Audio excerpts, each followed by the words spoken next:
विधानसभा चुनाव के चलते महाराष्ट्र में मुख्य रूप से महायुति विरुद्ध महाविकास आघाड़ी ऐसी लड़ाई देखने को मिल रही है। ऐसा ही कुछ मुकाबला ओवळा माटेवडा में भी होने वाला है। इस बार के चुनाव में महाविकास आघाड़ी से ठाणे के उपमहापौर रह चुके नरेश मणेरा को टिकट दिया गया है, तो वही महायुति से 3 बार के विधायक रह चुके प्रताप सरनाईक चुनाव लड़ने वाले हैं। इसी दौरान महायुति के उम्मीदवार और शिवसेना उबाटा गुट के नेता नरेश मणेरा ने प्रेस कॉन्फ्रेंस लेकर कई मुद्दों पर बात की। साथ ही उन्होंने प्रताप सरनाईक पर भी निशाना साधा। प्रेस कॉन्फ्रेंस के दौरान उन्होंने आखिर क्या कुछ कहा, आइए आपको सुनाते हैं। सर, विधानसभा क्षेत्र 146 चुनाव लड़ रहे हैं, किन मुद्दों पे लड़ रहे हैं और क्या आपके मुद्दे रहेंगे यहाँ पर? हमारे माध्यम से क्या जनता तक आप किस प्रकार से पहुँच रहे हैं? मैं एक तो ये बोला कि पानी का एक मसला है, वो मैं सॉल्व करने का पहला कोशिश करूँगा। दूसरा ट्रैफिक, इसके ऊपर ध्यान दूंगा। और तीसरा ये जो इस एरिया में चोरी मारी होती है तो सीसीटीवी का सर्विलेंस सब जगह होना मांगता है, महिला सुरक्षित रहना मांगता है। इस दृष्टि में मेरा पहला कदम होगा। दूसरा, इस पूरा क्षेत्र में 1000 आदमी के पीछे एक सार्वजनिक अच्छा सुलभ शौचालय देने का मेरा प्रयास रहेगा।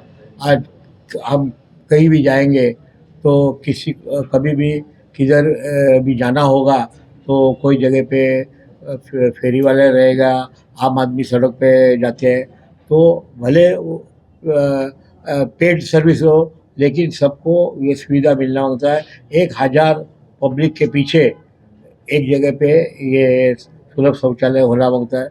ये मेरा इसमें ये रहेगा। इस शहर की सबसे ज्यादा जरूरत स्वास्थ्य और शिक्षा है, उस पर आपका क्या कहना है? इसमें अपना ये जो स्कूल्स है, ये स्कूल्स की स्थिति जहाँ मरम्मत की ज़रूरत है वहाँ मरम्मत होनी चाहिए, या तो नया बनाने का रहेगा, वो सब इमारत को अपने को बनाना पड़ेगा। और स्वास्थ्य सेवा हर जगह पे हर एक आजू बाजू के लोगों को वहाँ का पूरा वो स्वास्थ्य सेवा उस जगह पे पूरा लोगों को मुहैया होता है या नहीं होता है, ये हम लोग सुनिश्चित करेगा। टीकाकरण से लेके और बाकी का जो टेस्टिंग रहेगा वो सब हर एक आरोग्य केंद्र में होना जरूरी है। सर, आपके विधानसभा क्षेत्र में एक सबसे बड़ी समस्या बीएसपी योजना आई थी और उसमें कई लोग आज घरों से बेघर हैं। अब तक उससे किसी ने, पहले विधायक थे उन्होंने भी काम नहीं किया। तकरीबन 15 सालों से लोग अपने घरों से बाहर हैं, तो आपको उस बारे में कुछ नहीं। एक तो कॉरपोरेशन का ट्रांजिट काम होना जरूरी है। पहला जल्दी से जल्दी ट्रांजिट काम होगा तो जो इमारत धोखादायक है उनको बीएससी में ताबड़तोड़ वापस नहीं दे सकते, तो पहला अपना एक ट्रांजिट कैम्प लेना मांगता है। और जो रोड वाइंडिंग में जिनका इनका झोपड़ी आता है उसके लिए बीएससी का जो मकान है, अभी थाने म्यूनसिपल कॉरपोरेशन में जो 10 साल से चुनाव लोग रहते हैं उनको सभी को हम लोग फ्लैट दे दिए हैं। अभी तो उस धरती पे बीएससीपी का मकान बनना चाहिए।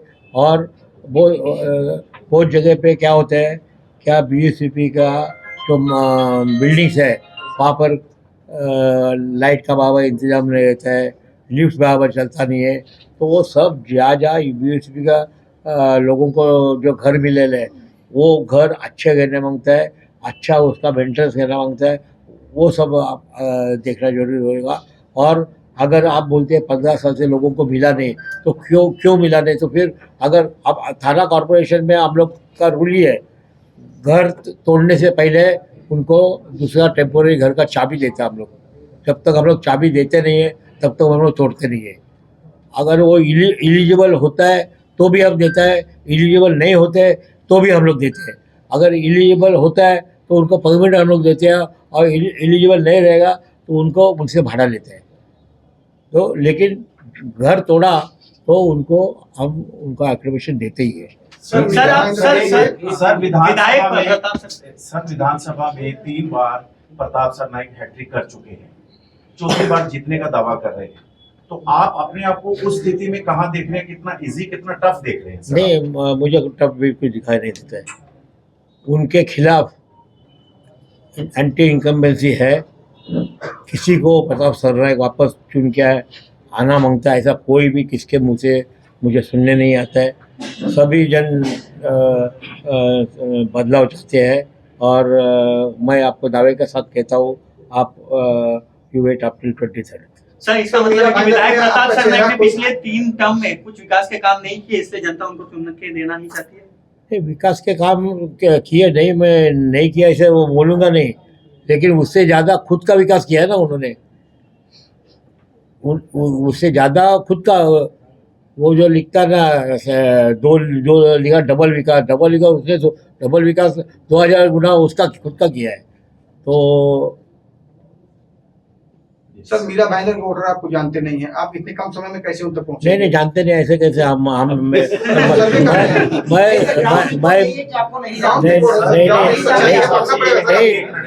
ग्राउंड रिपोर्ट के हिसाब से यह है कि 10 दिन पहले आप एक पहली प्रेस कॉन्फ्रेंस कर रहे हैं सर, तो आपको क्या लगता है? प्रेस कॉन्फ्रेंस से ही बराबर है। प्रेस कॉन्फ्रेंस इसलिए मैं किया क्या, ज़्यादा दिन पहले जो आज करोगे, एक दिन पहले करोगे तो लोग जान जाएगा। मेगा हम लोग का डोर टू डोर प्रचार चालू है, घरों घरों में मैं पहुंचा हुआ है, सब सोशल मीडिया में मैं एक्टिव हूँ। ऐसा कुछ नहीं है आप लोग से, इसीलिए मैं बहुत लेट मिला करके मुझे बहुत सारा लोगों का, आप लोगों का फ़ोन आता था, लेकिन मैं ये चाहता था कि एक साथ में हम लोग मिले और मुझे वो टेंशन मैं नहीं लेना चाहता था कि सबसे मैं अलग अलग मिलूं, एक ही साथ में मिलूं, एक ही साथ में आप मुझे सुने और जो भी आपका जो है आप सर, मीरा भाईंदर और थाने की जनता को क्या संदेश देंगे कि आपको वो क्यों चुन के दें? देखो, थाने के जनता और मीरा भाईंदर की जनता को भी मालूम है मुझे क्यों चुन के देना है। आप एक क्वेश्चन पूछते हैं ना, वैसे लोगों का उसका आंसर मिल चुका है।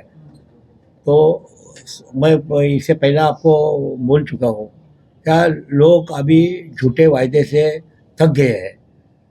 तो बोलने का एक, करने का एक, लोगों को अच्छा छवि वाला आदमी की ज़रूरत है। आज तक उनके सामने कोई ऐसा मजबूत दावेदार नहीं मिला था। हाँ, आज पहली बार उनको किससे तगड़ी फाइट मिल रही है। शायद इससे पहले वो ज़्यादा प्रचार भी किया नहीं होगा, आज उनको करने की जरूरत पड़ी है। तो सर, आपने कहा कि उनके ऊपर उन्होंने काफी प्रॉपर्टी का विकास किया है, 4 गुना किया है, लेकिन वो पहले आप ही के साथ थे, तब उनके पास कोई प्रॉपर्टी नहीं थी, किया तब विकास नहीं किया था उन्होंने अपना?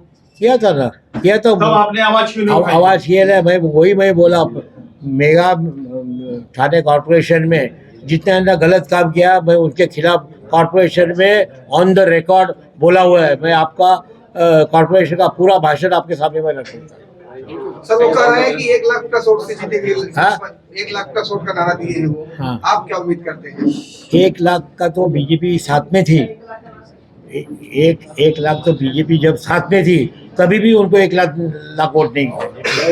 हाँ, पिछले बार बीजेपी साथ थी, शिवसेना हम लोग एक साथ में थे, हम लोग एक ही साथ में थे, फिर भी वो 84,000 से जीते थे। अभी ये इलेक्शन में, लोकसभा का इलेक्शन में वो 84 से 62 पे आ गए हैं। 84 का लीड कम हो के अभी 62 पे आ गए हैं। हाँ, अभी ये इलेक्शन में वो उल्टा होने वाला है। सर, आपको कितनी लीड मिलेगी इस चुनाव में? आप कितना उम्मीद रख रहे हैं? मैं 15 से 20 हजार वोटों से मैं ये इलेक्शन जीत जाऊंगा। जैसे कि आपने सुना कि महायुति के उम्मीदवार नरेश मणेरा ने पानी की कमी, खराब सड़कें, ट्रैफिक और महिला सुरक्षा की कमी जैसी कई समस्याओं को हल करने का आश्वासन इस प्रेस कॉन्फ्रेंस के जरिए दिया है। साथ ही अपनी जीत को लेकर उन्होंने विश्वास जताया है। तो क्या लगता है आपको, क्या आने वाले चुनाव में ओड़ा माजोड़ा से आखिरकार किसकी जीत होगी? कमेंट करके जरूर बताएं और ऐसे वीडियोस के लिए जुड़े रहे MB लाइव से।